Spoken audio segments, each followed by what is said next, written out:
읽겠습니다. 45절이 아니라 47절. 또 천국은 마치 바다에 치고 각종 물고기를 모는 그물과 같으니 그물에 가득함에 물가로 끌어내고 앉아서 좋은 것은 그릇에 담고 못된 것은 내버리느니라. 세상 끝때도 이러하리라. 천사들이 와서 의인 중에서 악인을 갈라내어 불못불에 던져 넣으리니 거기서 울며 이를 갈리라. 아멘. 어제 이어서 우리가 이 천국을 주님께서 그물에 비유하신 말씀을 보고 있는데 여기 마태복음 13장은 천국에 관한 비유들을 좀 집중적으로 이렇게 모아놓은 챕터죠. 여기만 있는 건 아닙니다. 마태복음 25장에도 있고 20장에도 있고 마태복음에는 이 천국이 무엇인지 예수님께서 비유로 하시는 말씀들을 풍성하게 적고 있어요. 그러니까 천국이 뭐냐?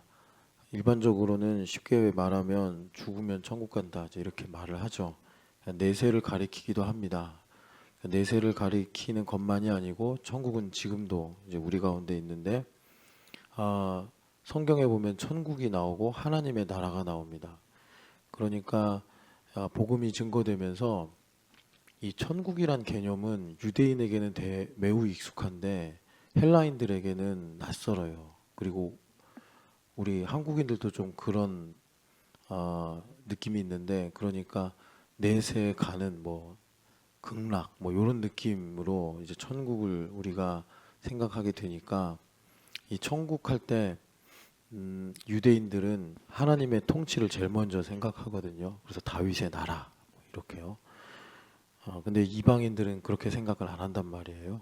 그래서 하나님의 나라라는 이 표현과 교차되면서 사용이 됩니다. 그래서 여기서 이제 마태복음은 여러분들도 아시는 분은 알겠지만 복음서들 중에 좀 유대인의 성격이 강하다 그러잖아요. 그래서 율법 이야기가 많이 나오고, 율법 이야기가 많이 나오기 때문에 불법을 매우 심각하게 다루는 거예요. 왜냐하면 그 바울이 로마서에서도 말씀하시지만 유대인들의 그 패착이 뭐죠?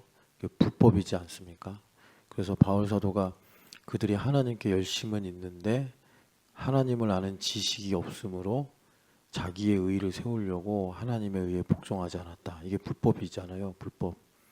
그러니까 교회 다니고 예수님 믿는데 아이를 키우는 엄마가 내 새끼다 해가지고 열심히 그 아이를 위해 기도하고 뭐 교회도 데리고 다니고, 그런데 걔가 대학 가서 이제 교회 나 안 나갈래 이러는 게 이제 그런 부분에서 오차가 생겨가지고 아이에게는 교회 다니는 게 너무 나를 가두고 나를 억압하고 뭐 이런 느낌으로 이제 마음에 쌓인 거죠. 그러면 어릴 때야 부모가 하자는 대로 끌려가겠지만 크고 나면 세상이 더 좋고 뭐 이런 문제가 생기는 겁니다.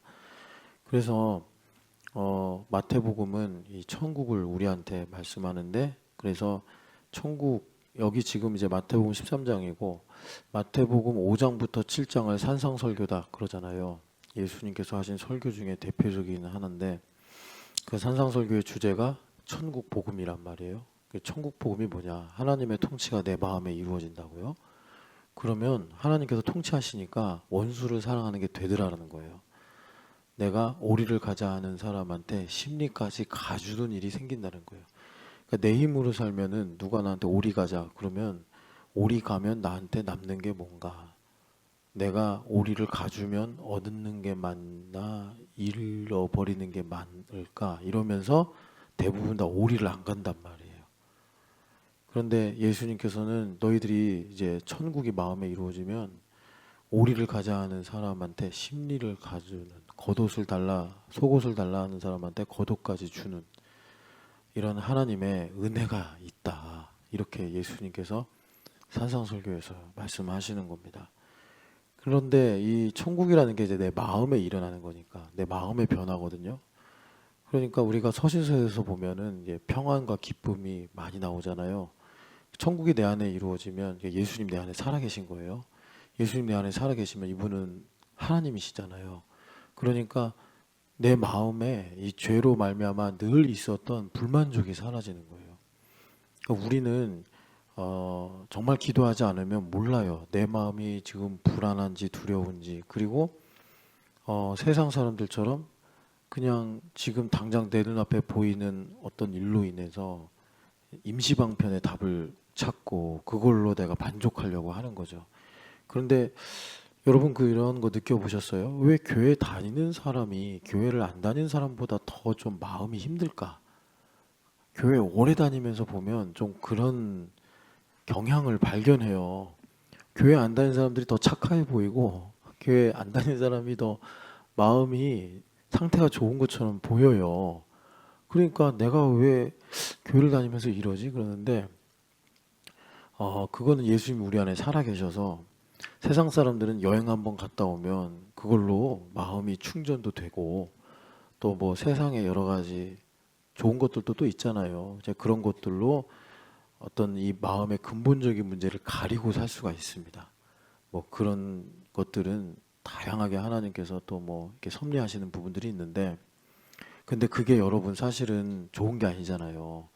왜냐하면 우리 마음의 근본적인 문제는 하나님과 단절된 관계 문제인데 그 비참함을 내가 뭐 쇼핑하는 걸로 여행하는 걸로 내가 인생에서 어떤 목적을 이루는 것으로 또 나를 좋아하는 사람들로 인해서 내가 잠깐 가리고 사는 거 아닙니까? 그런데 여러분들이 이렇게 경건서적 같은 경우 보면은 예수님을 생애적으로 만난 사람들, 그런 사람들의 간증을 보면 그런 것들이 있었는데 한순간에 사라지면서 도저히 내 마음에 있는 두려움이나 불안이나 뭐 불만족이나 이런 것들을 채울 수가 없어서 그러니까 거의 이제 낭떠러지로 가는 거죠. 그 순간에 그러면 나를 채워주고 나를 정말 안식으로 인도할 수 있는 게 뭘까 하다가 이제 예수님 만난다는 거 아닙니까? 그러니까 예수님 믿는 사람들에 한해서 정말 예수님 내 안에 살아계시면 예수님은 그런 임시방편적인 어떤 답, 임시방편적인 만족 이걸 절대로 허락하지 않으신다.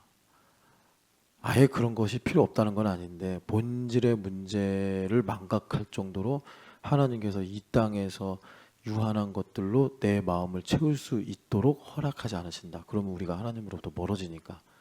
그래서 그런 주제를 되게 깊이 다루는 성경이 이제 전도서죠. 전도서. 헛되다. 솔로몬 왕이 해볼 거 다 해봤대잖아요. 하나님 주신 능력으로.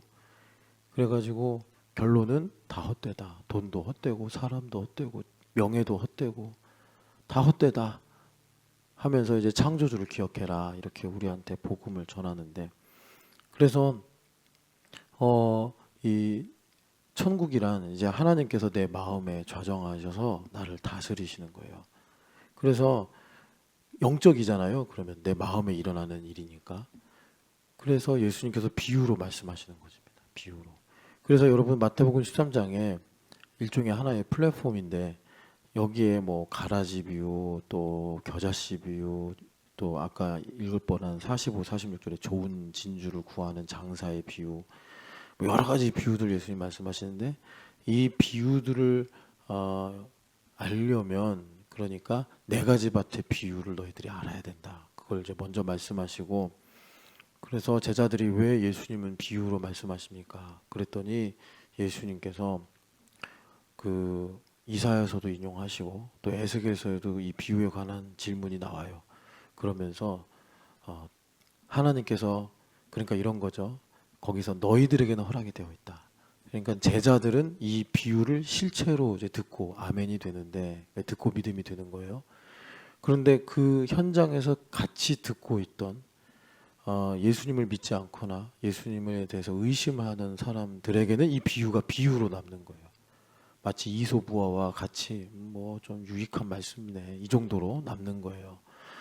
그래서 예수님께서 그 에스겔서도 그렇고 이사야서도 그렇고 선지자들이 그래요. 왜 비유로 말씀하십니까? 그랬더니 어떤 자들은 들어도 듣지 못하게 하기 위함이요 보아도 보지 못하게 하기 위함이라. 그들이 혹시나 듣고 보아서 고침을 받을까 하노라. 이렇게 주님께서 기껏 전하게 하시고서 못 듣게 하려고 믿지 못하게 하려고 비유로 말씀하는 거야. 이렇게 이제 응답을 하시거든요. 그 말씀은 물론 이제 하나님께서 여기 말씀대로 좋은 물고기와 나쁜 물고기를 나누는 그 구원의 섭리를 말씀하시는 것과 동시에 들리고 보이고 깨달아지는 게 얼마나 귀하고 감사한지를 주님께서 우리한테 강조하시는 거죠. 그래서 어제도 말씀드렸지만 은혜가 뭐냐 할 때 예수님께서 하나님께서 이사야서 신명기 29장에 옷하고 신발 가지고 이게 은혜다 이랬단 말이에요. 그러니까 여러분, 우리가 때로는 좀 슬퍼할 수 있고 두려워할 수도 있어요. 때로는 우리가 기뻐하고 즐거워할 수도 있어요. 그런데 이런 모든 것들이 기본값이 있으니까 되는 거예요. 저는 여러분들이 꼭 거기까지 안 갔으면 좋겠는데, 그게 무슨 말이냐면 하나님께서 은혜를 거두시잖아요. 은혜를 거두시면 그러니까 여러분, 우리가 지구에 살아요. 이 중력이 있으니까 위아래가 있는 거죠. 그죠? 그런데 우주에 나가보면 사실 위아래라는 구분이 특별히 없다라고 하잖아요. 정신이 그렇게 돼버리면 정말 너무 고통스럽습니다. 그래서 저는 지옥에 가면 뭐가 힘들까? 하나님의 은혜가 걷어진 고통. 그래서 거기를 말하자면 이제 무저갱이다, 바닥이 없는 곳이다 그러잖아요. 슬픔도 기쁨도 없는 곳, 너무 고통스러운 거예요. 슬픔도 고통도 없는 곳. 슬픔과 고통이 있는 게 여러분 행복이에요.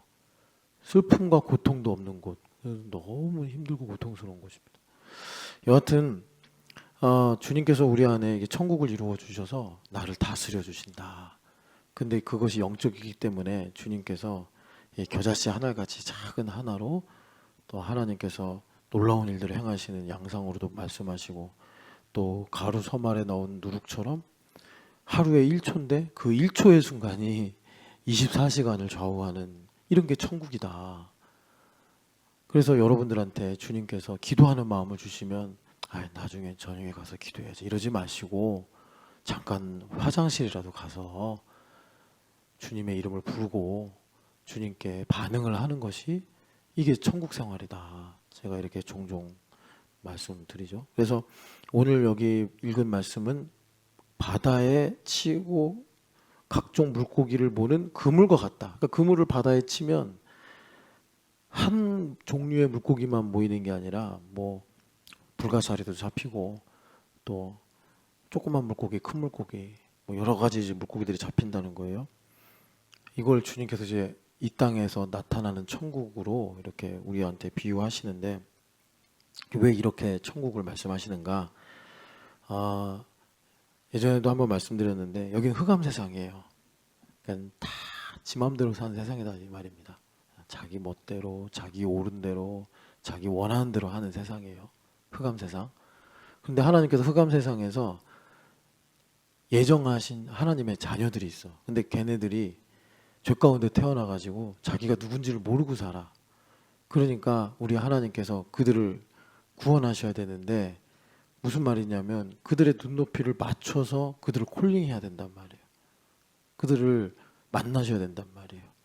그러니까 주님께서 병든 사람은 치유를 접촉점으로, 가난한 사람들은 먹는 걸 접촉점으로, 어떤 아픔이 있으면 그 아픔을 접촉점으로 주님께서 그들을 만나 주시더라라는 것입니다. 건강한 사람한테는 건강이 복음이 아니죠. 건강이 없는 사람한테는 건강이 복음인 거예요. 그죠? 그러니까 하나님께서 그렇게 그물을 치신다는 거예요. 그러면 그 중에 하나님의 섭리 속에서, 그물을 여러분 섭리로 좀 이해하시면 좋습니다. 그 가운데 그런 하나님의 섭리에 반응을 하는 거예요. 예전에 저랑 이제 2년 정도 동기라서 같이 군대 생활했던 친구가 있었어요. 제대하고 한 2년 만에 통화가 됐어요. 부산 사나이인데. 제가 교회 가자고 여러 번 얘기했거든요. 그랬더니 2년 만에 전화하더라고요. 대우야, 그랬더니 왜? 그랬더니 나 이제 교회 다닌다 그러는 거예요. 어우, 웬일이냐 막. 너 어떻게 교회 다니게 됐어? 여자친구 만났는데 교회 가재 그러는 거예요. 그래?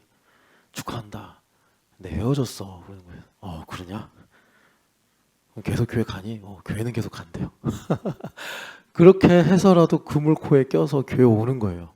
2년 동안 제가 그렇게 같이 교회 가자고 했는데 그때는 교회 한 번도 안 갔거든요. 뭐 고참들이 무서워서도 있고 또 운동을 너무 좋아하는 애라서 교회 갈 시간에 나는 한다고 교회 안 가고 그랬는데 제대하고 여자친구 만나서 교회 다녔는데 교회 가서 그 여인과 헤어지고 예수님을 만나서 계속 신앙생활을 하고 있다 이런 얘기를 하더라고요.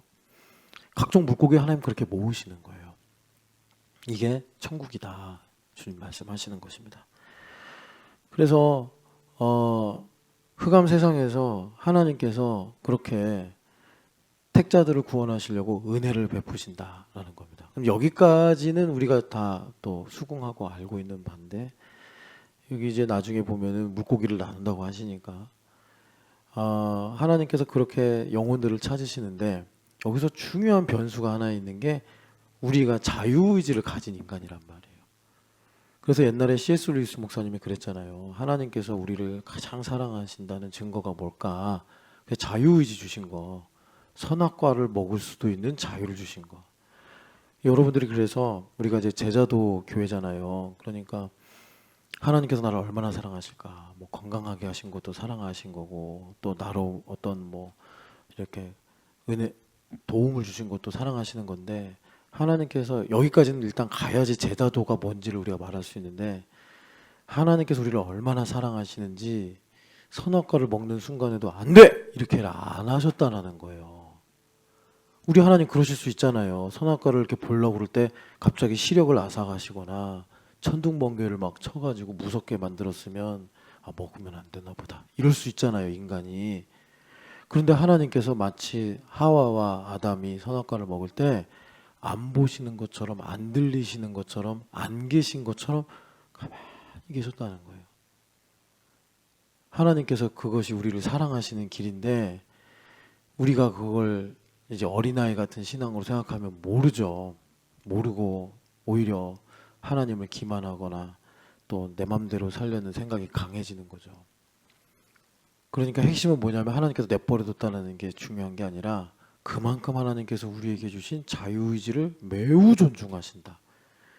그래서 영의 문제도 보면은 왜 이렇게 마귀가 하는 말은 나한테 잘 들어오고 혹하는데 왜 이렇게 성령 하나님은 우리한테 그만큼 가깝게 안 다가올까? 그건 뭐냐면 성령 하나님 매우 정직하셔서 성령 하나님은 수단 방법을 잘 사용하지 않으세요. 그냥 정직하게 말씀하세요. 근데 원수 마귀는 우리를 미혹하려고 너 외롭지, 너 슬프지, 속상하지 이렇게 해가지고 우리한테 동의를 받아내서 우리를 파괴하고 우리를 고통스럽게 하려는 이런 일들을 자행한단 말이에요. 원수 마귀는.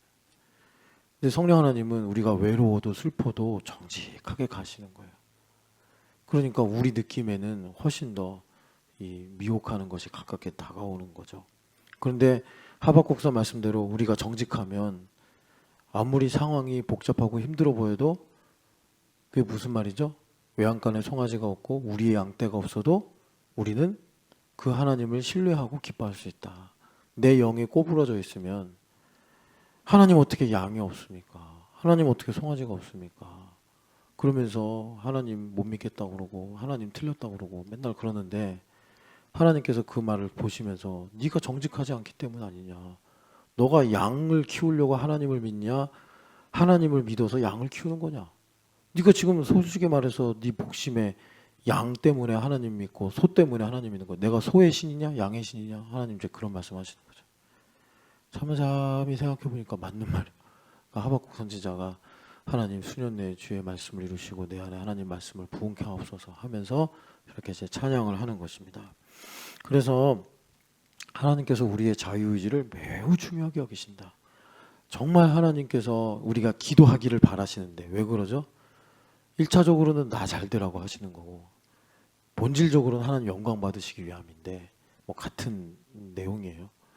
그런데도 한 번도 하나님은 내 멱살을 잡고 너 이 자식 기도 안 하냐? 이러신 적이 없잖아요. 하나님 정말 우리 기도하기를 바라시고 우리가 하나님 가까이 하기를 원하시면서도 내가 기도 안 하고 성경 안 읽고 하루하루 시간을 허비할 때 하나님은 한 번도 그러지 않으시고 어떡하죠? 이게 참 그 우리 예수님의 좋은 정말 존경스러운 부분인데 같이 비를 맞고 있는 거예요. 그러니까 우리가 언제 돌이키는 거죠? 내가 이런 곳에 주님을 모실 수가 없다. 그래서 그 터널에서 나와야 되는 거예요. 예수님 때문에. 나는 죄인이니까 이 시궁창 속에 있어도 돼. 기도 안 하고 성경 안 읽고 사는 이 시궁창이 내가 태어난 곳이고 내가 살아온 곳이니까 괜찮은데, 내가 믿는 예수님, 나를 위해 이 땅에 찾아오신 예수님, 나를 대신하여 죽으신 예수님, 그 예수님, 이 존귀하시고 거룩하신 예수님을 이 시궁창 속에 어떻게 모시고 사냐 이거예요. 내가 이분은 이러면 안 되는 거 아니냐. 이분은 하나님이신데. 그러니까 이 예수님 때문에 내가 그 시궁창 속에서 나오는 거예요. 그럴 때 예수님도 내가 같이 나가줄게 하면서 이제 꺼내주시고 메인게 있으면 끊어주시고 그런 거예요. 여러분 생각해봐요. 하나님, 저 가난해서 벗어나고 싶어요. 그게 아니라 관점을 바꾸는 거예요. 하나님 중심으로. 우리 예수님을 이 가난한 가운데, 그 가난하면 이제 염려도 오고 두려움도 오고 또 정죄도 오고 이러니까 우리 여러분, 그 제가 그래서 제발 좀 경제가 점점 중요한 이슈가 되니까 개인이나 나라나, 그래서 역대상 29장을 좀 많이 묵상하고 그냥 여러분들이 앉으면 그 역대상 29장의 다윗의 찬양 기도처럼 그렇게 좀 기도가 나오게 해야 됩니다. 제가 그렇게 얘기하잖아요. 그 성전에 관해서 한 기도. 그래서 부와 존귀와 위엄과 영광과 또 뭐였죠? 하여튼 그 5가지가 하나님께 있습니다 하면서 다 주님께로부터 왔사오니 주님께로 돌아갈 뿐입니다. 이렇게 다윗 왕이 하나님께 찬양을 하는데, 아니 그래서 이러자는 거죠. 다윗 왕이 했던 말처럼, 아니 이 주님의 언약궤가 이렇게 장막 가운데 있으면 됩니까? 그것처럼 내 안에 예수님 모시고 사는데 예수님 왕중의 아니요 만주의 주요 또 천지의 주제이신 우리 주님께서 내가 이렇게 모시고 살 수가 없습니다, 주님. 이렇게 해야지 여러분, 예수님께서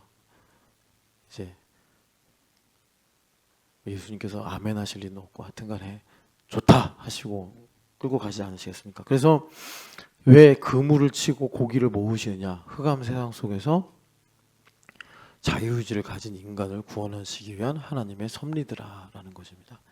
그래서 여기 47절에서 50절에서 나오지는 않지만 행간의 중요한 단어가 자유의지입니다. 자유의지. 그래서 말하자면 여기 그 좋은 물고기하고 못된 물고기는 자유의지 문제예요. 뭐 물고기의 신선도를 보고 주님께서 말씀하신다는 게 아니고. 그래서 여러분 그 히브리서 우리 잠깐 봅시다. 히브리서 6장을 보면은 이거 자주 보잖아요. 이게 자유의지 문제 때문에. 그런데 6장 4절 보면은 한 번 빛을 받고 하늘의 은사를 맛보고 성령에 참여한 바 되고 하나님의 선한 말씀과 내세의 능력을 맛보고, 4절 5절 이게 그물이에요. 그물. 그러니까 정말 인생에 하나도 기쁨이 없이 어둠 속에 살아갔던 사람이 교회 오니까 사람들이 다 웃어. 사람들이 찬양하는 모습 보니까 저 사람들 너무 행복해 보여. 한 번 빛을 받는 거예요. 그래 교회 다녀볼까? 예수님 믿어볼까? 뭐 이러는 거예요. 하늘의 은사를 맛보고 뭐 치유를 받든지 또 기도하다가 마음의 평안함을 얻든지 그럴 수도 있는 거죠.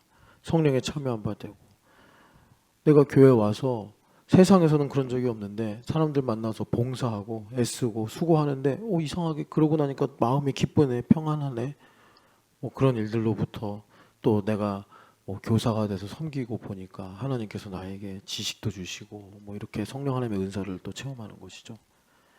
그리고 우리 교회 와서 뭐 말씀도 배우고 뭐 얼마 전에 했던 제자됨 10일 이런 것도 하면 말씀에 이런 깊이가 있었구나 뭐 이런 것도 깨닫고, 그러면서 조금 이제 영적인 감각이 튀어지면 영원한 것이 있구나, 내세의 능력이 있구나, 이런 것들을 맛보게 되더라는 거예요. 그게 고기가 그물에 딱 걸린 거예요.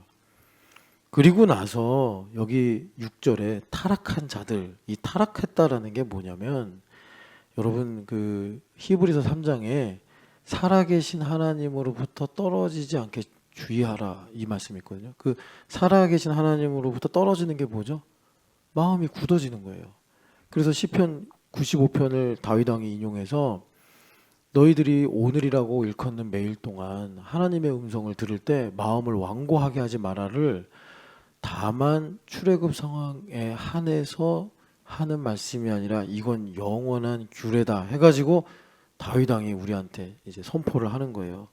그러니까 주님께서는 늘 우리에게 레마로 말씀하시는데 내가 하나님의 은혜를 모르면 하나님으로부터 멀어지면 타락한다는 게 이게 떨어진다는 거 아니에요. 다 같은 말이에요. 그래서 살아계신 하나님으로부터 떨어진다는 게 뭐냐면 하나님 늘 나에게 오셔서 레마로 함께 하시는데 성령 하나님으로 함께 하시는데 내 마음이 굳어지는 거예요. 그렇게 되면 이게 이제 회개하게 할 수 없다. 이게 회개하게 할 수 없다는 건 이제 구원 못 받는다 이런 얘기보다 이런 거예요. 그 인간이라는 게 그 뭐 한계, 효용, 체감의 법칙 이런 것도 있잖아요. 그러니까 예전에는 내가 찬양하는 옆에 사람만 봐도 야 이렇게 참 기쁘고 즐겁구나 했는데 이제 그렇게 은혜를 받고 하나님께서 나에게 어떤 레마로 이제 도전하듯이 말씀을 주신단 말이에요. 그런데 그게 나에게 납득이 안 되고 또 내 기질과 충돌이 되고 또 더 깊이 들어가면 내 안에 경관진이 있어가지고 반감이 일어난단 말이에요. 그래가지고 내가 그렇게 마음을 한번 완고하게 먹으면 이제는 찬양하는 사람들 보면은 시험에 드는 거예요. 뭐가 좋다고 저렇게 노래하지? 아이고 뭐 찬양할 때만 찬양하고 내가 보니까 뭐 애 키울 때 보면 막 윽박 지르고 뭐 또 죄 짓고 그러더만 이런 식으로 달라지는 거예요. 그러니까 회개가 안 되는 거예요. 그래서 이거를 이제 끝까지 가면은 화인 맞은 심령이다. 믿음에 관해서는 파산했다. 이렇게 성경에서 말씀하는 겁니다. 그러면 여러분 주님께서 더 큰 은혜를 주셔야 될 거 아니에요. 더 큰 은혜를 마음이 굳어졌으니까 더 큰 은혜가 뭐겠어요. 뭐 이제 뭐 히브리서 12장 보면은 이제 회초리 드신다 이렇게 말씀하는 거잖아요. 그래서 우리에게 주님께서 주시는 말씀이 자유의지를 가지고 3절에 보면은 하나님께서 허락하시면 우리가 이것을 하리라. 그 이것이 뭐냐 봤더니 초보를 다시 닦지 말고 2절에 보면은 완전한 대로 나아갈지니라. 그러니까 완전한 데가 뭐겠어요? 우리의 믿음의 표대이신 예수님께로 나아가는 거죠. 그래서 히브리서 12장 1절 2절에 믿음의 주요 온전케 하시는 예수를 바라보자. 우리 앞에 있는 믿음의 경주를 인내로서 경주하자. 이제 이렇게 말씀하는 것입니다. 여러분 그렇게 하나님께 나의 자유의지를 드릴 수 있기를 축복합니다. 그래서 여기 주님께서 금을 이야기를 하시는 거예요. 이 자유의지 문제 때문에. 그래서 여러분 이 비유와 비슷한 내용이 사실 같은 내용인데 그게 이제 알곡과 가라지 비유예요. 그래서 어제 말씀드린 것처럼 주인이 딱 예수님이죠. 이 밭에다가 알곡을 뿌려놨는데 원수가 와서 가라지를 뿌렸단 말이에요. 그래서 그 알곡과 가라지 비유 일꾼인 천사들이 와서 이 가라지 다 뽑을까요? 왜냐하면 알곡 입장에서 보면은 가라지가 물도 뺏어 먹고 뭐 또 가라지는 또 성장하는 속도가 엄청 빨라요. 그러니까 알곡들이 힘들단 말이에요. 그러니까 마치 그 농부가 김매기를 하듯이 가라지 다 뽑아버릴까요? 이렇게 했더니 예수님께서 냅둬라. 추수 때가 되면 다 나눠진다. 이렇게 말씀하시는 거예요. 그러니까 이 말씀 뭐냐면 이제 예정론이라고 할 수 있는데 교리로 보면 하나님께서 예정하신 요한복음에 나오잖아요. 한 알의 미랄도 떨어뜨리지 않고 다 구원하신다. 요한복음에서는 영혼이라고 그랬고 스가랴서인가 그 선지서에서는 한 알도 흘리지 않으신다. 타작마당에서 주님께서 그렇게 말씀하십니다. 그러니까 하나님의 의지예요. 어떤 알곡은 좀 더뎌서 추수 때가 이미 지나는데도 지가 알곡인지 모르고 그냥 벼는 익어야 뭐 익으면 고개를 숙인다. 고개도 안 숙이고 빳빳이 들고 있어. 그럼 주님께서 섭리하셔서 그놈 알곡을 맺을 때까지 기다려 주시는 거예요. 그럼 마지막에 가서라도 아이고 주님 하고 이제 고개를 숙인단 말이에요. 누렇게 돼가지고. 그럼 그게 알곡이 되는 거네. 하나님의 섭리가 그렇게 완전해서 택하신 영혼 한 사람을 찾으실 때까지 주님께서 그렇게 지키시고 보호하신다. 하나님의 의지예요. 하나님의 의지인데 여기서 우리가 읽은 이 그물에서는 하나님께서 강조하시는 내용이 뭐냐면 우리의 반응의 문제입니다. 반응의 문제. 그래서 한마디로 말하면 우리가 자유의지가 있기 때문에 우리가 로봇처럼 프로그래밍이 돼서 기도하고 예배하고 하나님의 말씀에 순종하는 게 아니라 하나님의 은혜를 맛봐서 내가 기뻐하기로 선택하는 거예요. 내가 감사하기로 선택하는 거예요. 마귀한테 속지 마요. 여러분, 마르크스가 말한 것처럼 우리는 그렇게 수동적인 존재가 아니에요. 정복하고 다스리라고 그러셨잖아요. 하나님께서. 우리는 하나님처럼 자유로운 존재예요. 사방으로 우겨싸움을 당하여도 우리는 거꾸로뜨림을 당하지 않는 존재란 말이에요. 우리 하나님을 믿으면.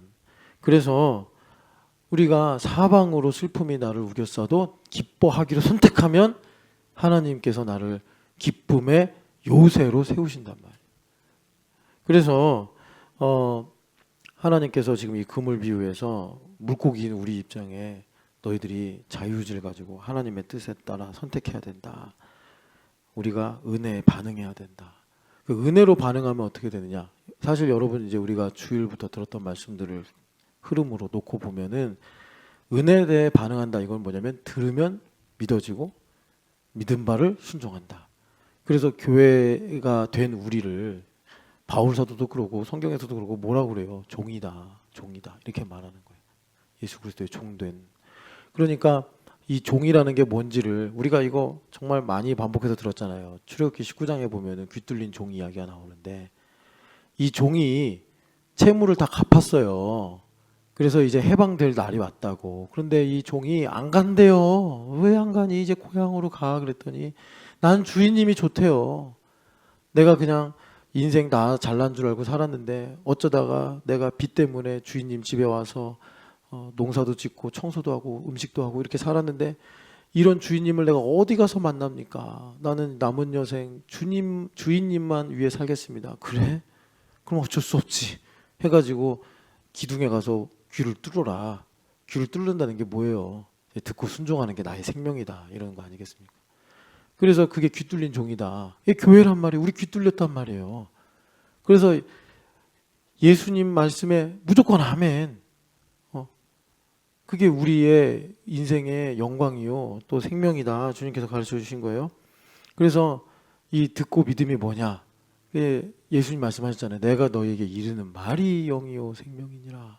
이 듣고 믿어지는 일을 우리에게 이루시려고 성령 하나님 보내주셨고 성령 하나님께서 믿음을 주셔서 그 일들을 행하게 하신 내 안에 예수 그리스도라는 생명이 있게 되더라라는 것입니다. 그래서 듣고 믿음이 뭐냐? 이것을 주님께서 마태복음에 이제 보면은 여러분 우리가 읽었잖아요. 25장 40절 보면은 임금이 와가지고 너희들이 나가 그냥 힘들고 어려울 때 와주지 않았냐 그랬더니 자 듣고 믿음이 이런 거예요. 의인들이 이구동성으로 맞아. 언제 그랬어요? 이러는 거예요. 나는 그런 적이 없는데요. 이게 듣고 믿음이에요. 그러면 기억을 상실했다는 얘기냐? 그게 아니고 이걸 주님 보여주시려고 그러는 거예요. 우리 안에 그러니까 이 자유의지가 있는데 하나님을 떠난 상태가 되니까 그게 자기중심성이 됐잖아요. 그래서 내가 주인 돼서 나를 위해 사는 인생이 돼버렸단 말이에요. 그래서 우리가 이 자기중심성을 가지고 노력도 하고 애도 쓰고 이러는데 자기중심성이 없는 거예요. 자기중심성을 가지고 일을 한 게 아니니까 이 머릿속에 기억이 없는 거예요. 내가 언제 그랬어요? 이 듣고 믿음의 내용이에요. 그러니까 뭐 그냥 쉽게 말하면 좋아서 한 일이더라라는 겁니다. 좋아서 하다 보니까 내가 한 줄도 했던 것인 줄도 모르고 살아가게 되는데 그걸 이제 우리가 복음으로 말하면 갈라디아서로 말하면 육체 가운데 사는 것은 내가 아니요 나를 위하여 자기 몸을 버리신 예수님께서 행하신 거예요. 예수님께서 행하신 거예요. 그러니까 자기중심적인 일로 기억에 남는 우리로서는 그런 적이 없다고 이제 말씀하는 거죠. 그래서 이런 내용을 듣고 믿어 행하는 것을 주님께서 마태복음 25장에도 너희들 중에 지극히 작은 자. 그러면 여기서 우리들 중에 지극히 작은 자는 정말 가장 약한 사람, 가장 부족한 사람이냐? 그게 아니고 오늘 나에게 만나게 하는 사람이에요. 이 교회를 주님께서 딱 이제 염두에 두고 하시는 말씀이거든요.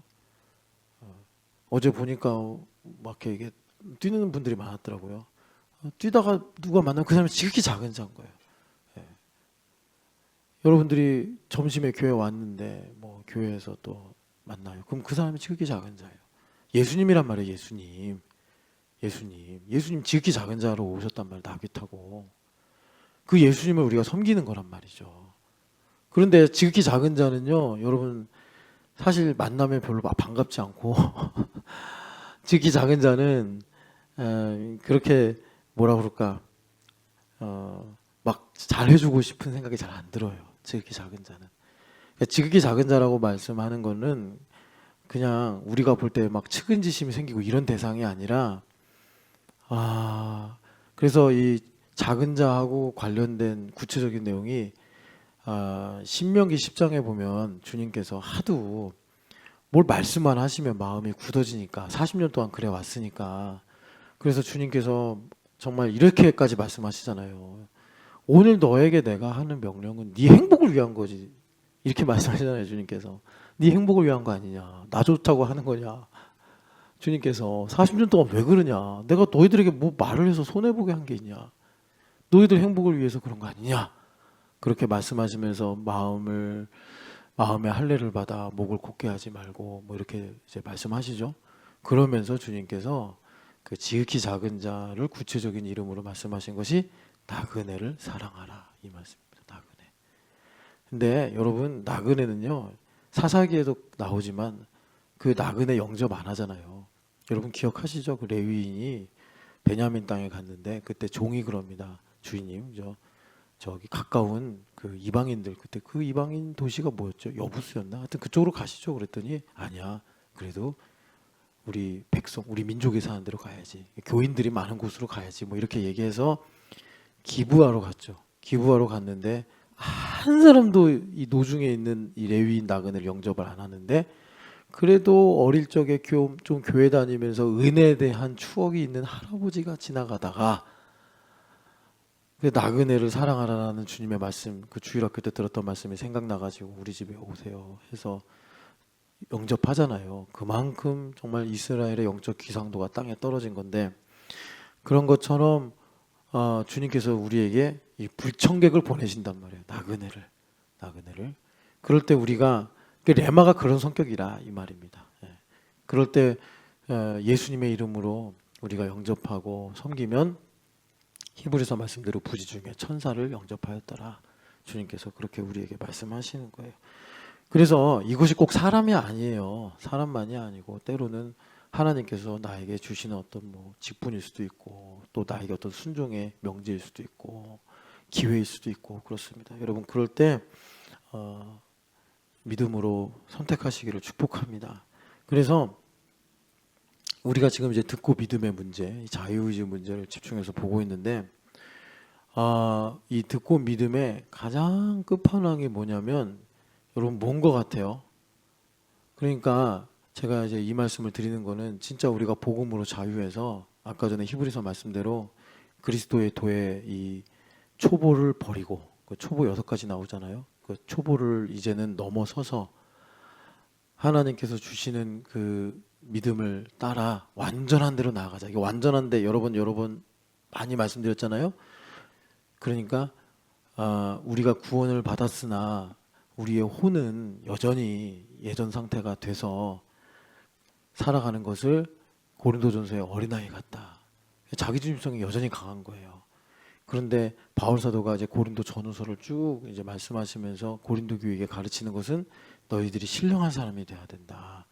장성한 사람이 돼서 그 이제 단단한 음식도 소화할 수 있어야 되고 그러니까 어떤 인류를 두고서 하나님의 뜻이 무엇인가 너희들이 그것을 이제 깨닫고 하나님 음성 듣고 살아야 된다. 이제 이렇게 말씀하시는데 그러기 위해서 하나님께서 우리에게 이 듣고 믿음의 가장 그 끝판왕으로 하시는 말씀이 이겁니다.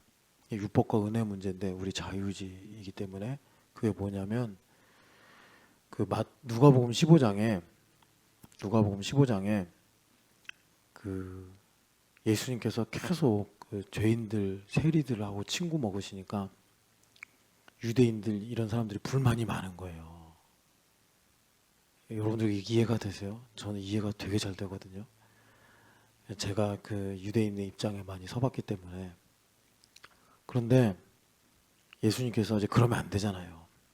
그래가지고 그 잃은 양의 비유 하시는 거예요. 99마리랑 한 마리가 있는데 뭐가 더 중요한 줄 아냐? 우리가 보통 상식으로는 99마리입니다. 그럴 거 아니겠어요? 당연하죠. 그런데 하늘나라에서는 한 마리가 중요하다는 거예요. 이게 천국이라. 그러니까 우리가 세상의 수학을 가지고는 도저히 이해가 안 되는 거예요. 근데 이 한 마리가 중요하다. 한 영혼이 중요하고 한 번이 중요할 수 있다. 주님께서 말씀하시는 거고, 그 다음에 드라크마, 그 잃은 것을 되찾는 기쁨이 얼마나 크냐 이 말씀하시고, 그 다음에 좀 더 이제 복합적으로 나오는 말씀이 두 아들이 나오는데, 성경에 보면 좀 우리한테 이렇게 큰 전환을 주는 반전의 스토리들이 있는데, 그 중에 하나가 그 누가복음에 어떤 서기관이 예수님 앞에서 잘난 척하면서 누가 내 이웃입니까? 이런 질문을 하잖아요. 기억나시죠? 그랬더니 예수님 뭐라고 돌려주죠?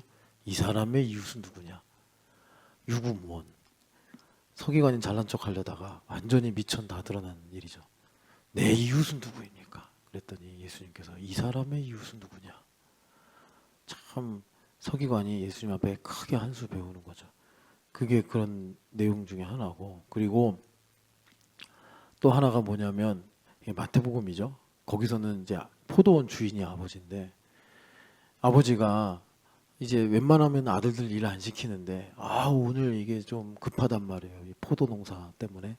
그래서 두 아들한테까지 명령을 하는 거예요. 가서 포도 따러 가자. 그랬더니 첫째 아들은 네 아버지 당연히 가야죠. 그랬고 둘째 아들은 안 가요. 싫어요. 내가 왜 가요. 그랬는데 끝에 가서 보니까 첫째 놈은 그렇게 말해놓고 튀고, 둘째 놈은 가다가 아버지가 가자고 했는데 나 이러면 안 되지 해가지고 돌이켰단 말이에요. 그래서 예수님 그러잖아요. 누가 진짜 아들이냐? 누가 진짜 아들이냐? 이거. 그리고 이제 반전 이야기가 또 하나가 뭐냐면, 제가 지금 드릴 말씀인데, 두 아들이 있었는데 둘째 아들은 아버지 돌아가시지도 않았는데 상속해달라고 그래가지고 재산 절반을 가지고 방탕하게 살면서 다 잃어버리고, 첫째 아들은 그냥 이렇게 이제 아버지랑 같이 일하고 살았단 말이에요. 그런데 둘째 아들이 먹고 살 게 막막하니까 그냥 살려달라고 아버지한테 왔어요. 그런데 아버지가 막 가락지 끼워주고 옷 입혀주고 송아지 잡아서 스테이크 만들어주고, 그러니까 첫째 아들이 열불이 난 거예요. 그 이야기 다 아시죠? 근데 반전의 이야기가 뭐냐면, 너는 항상 나와 함께 있어. 내 모든 것이 네 것이 아니냐라는 아버지의 질문이에요. 이게 여러분 어떻게 들리세요? 되게 무서운 질문이에요. 그게 되게 무서운 질문이에요. 그냥 두 아들 다 똑같은 질문을 마주하고 있어요. 여기서 이제 그 본문이 오늘 설교의 본문은 아니기 때문에 그 내용은 집중적으로 안 하겠는데, 여러분 그러니까 무슨 말이냐면, 아버지가 이럽니다. 이르되 너는 항상 나와 함께 있으니 내 것이 다 내 것이로되. 이 말씀은 뭐냐면, 이거 상당히 무서운 말씀이에요. 너나 지금 돌아온 네 동생이나 은혜로 사는 존재지. 쟤는 가져가서 다 날려먹고, 아버지 그냥 전 아들이라고 불리고도 감당할 수 없으니 저를 그냥 종이라고 불러주시기만 해도 저는 감사하겠습니다. 정체성이 분명하다는 거예요. 이 녀석이 지금 마치 이런 거죠. 저는 불효자입니다 하는 것처럼 부모님 앞에서 아들로서 자녀로서 정체성을 갖고 있는 건데, 첫째 아들은 자신의 공로와 자신의 의의를 가지고 지금 사실 둘째 아들 옷 입혀주고 가락지 껴주고 스테이크 만들어준 송아지 다 내 건데 그거 왜 내 허락도 없이 아버지 왜 그렇게 하십니까? 라고 지금 사실 둘째 아들하고 오히려 둘째 아들보다 더 은밀하고 무섭게 아버지의 것을 자기 것이라 주장하고 있는 거예요. 근데 아버지가 참 좋으신 분이라서 다 이르듯이 너는 항상 나와 함께 있어서 내 것이 다 네 것인데, 지금 그러니까 무슨 말이에요? 너 지금 네가 사고 안 쳤다고 되게 당당하게 내 앞에서 눈 똑바로 뜨고 둘째 아들 내가 대우하는 게 틀렸다고 지금 나를 몰아세우는데, 너 이런 식으로 나오면 유산 한 푼도 없어. 이런 느낌의 말씀을 되게 자애롭게 이 정도 말했을 때 알아서 듣고 너 태도를 분명하게 해라. 이런 이제 말씀을 하시는 거죠. 그래서 여러분 이겁니다. 뭐 거기에는 이제 그 이후에 첫째 아들이 어떻게 행동했는지 나오진 않는데, 듣고 믿음이라면 둘째 아들이 온 것을 가지고 아버지가 말씀하신 것처럼 마땅히 즐거워해야 된단 말이에요. 마땅히. 근데 이 마땅히가 안 되는 거예요. 마땅히가 안 돼. 막 두통 생기는 거예요. 타이레놀 달라고 그러고 막 표정 관리 안 되고. 여러분, 우리 주님은 계속해서 이 생명의 문제를 우리에게 말씀하고 계시는 거예요. 그래서 이제 오늘 말씀을 이제 정리하면 그래요. 천국은 오늘 이 47절에서 50절의 말씀을 가지고 보면 천국은 우리한테 끊임없이 질문을 해요. 어떤 질문을 하냐면, 그 고린도전서 9장 보면은 바울 사도가 내가 사도로서 이렇게 다 사역을 했다. 근데 내가 이걸 다 말하는 거는 이걸 해달라는 게 아니다. 보상해달라는 게 아니다. 바울 사도가 복음이 뭔지를 전하려고 자신의 이런 사례를 가지고 고린도 교회 성도들한테 전하는 거죠. 그래서 바울 사도가 이렇게 말해요. 내가 복음을 전할지라도 자랑할 것이 없으면 내가 부득불할 일이기 때문이다. 이게 무슨 말이죠? 나에게 공로는 없다는 거예요. 다 하나님 은혜로 한 거다. 그래서 고린도전서 15장에 보면은 내가 이 모든 사도들보다 더 많이 수고했으나 내가 한 것이 아니라 하나님의 은혜다. 천국은 계속해서 우리한테 질문을 해요. 계속 끊임없이 질문을 해요. 왜 질문을 하죠? 나에게 생명을 주시려고. 듣고 믿음으로 살게 하시려고.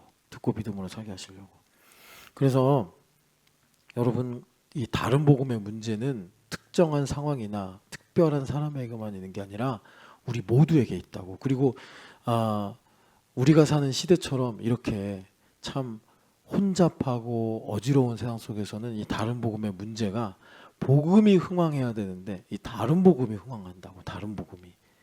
그래서 이 상황 속에서 우리가 정말 은혜의 복음으로 믿음의 경주를 하려면 우리가 방금 그냥 제가 말씀을 드리면서 명명했지만 은혜를 알아야 된다.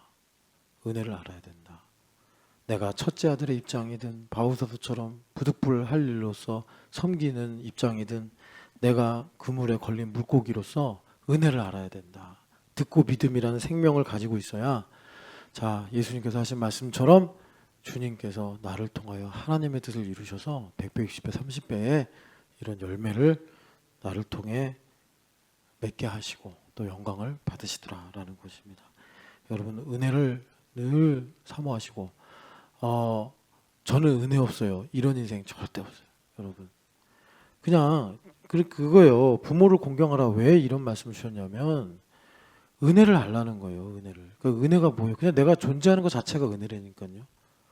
내가 이렇게 숨을 쉬는 것도 은혜고, 이렇게 새벽에 교회 나올 수 있고, 박소영 자매 오랜만에 이렇게 이제 온라인으로 나왔는데 이럴 수 있는 정신이 있는 것 자체가 은혜라고.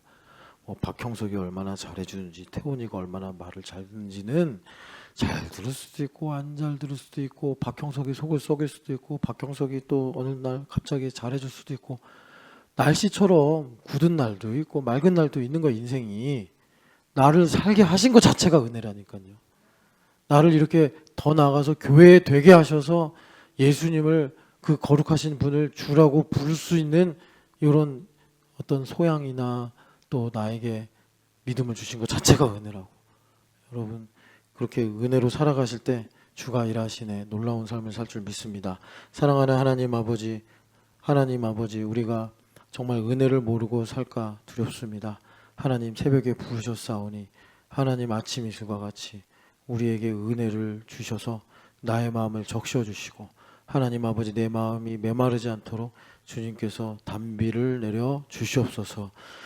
사랑하는 하나님 아버지, 참 많은 다른 복음이 하나님 말세가 가까이 와 하나님 참 많은 영혼들을 미혹하는 시대입니다. 하나님, 모든 것이 예수 그리스도입니다. 없는 것도 나에게 예수 그리스도요, 있는 것도 나의 예수 그리스도이십니다. 하나님, 은혜로 고백하면서 오늘도 하나님 주님께서 부르시는 그 부르심의 표대를 향하여 믿음으로 달려갈 수 있도록 우리에게 소망을 보여주시옵소서. 부활하신 예수님의 이름으로 기도합니다. 아멘.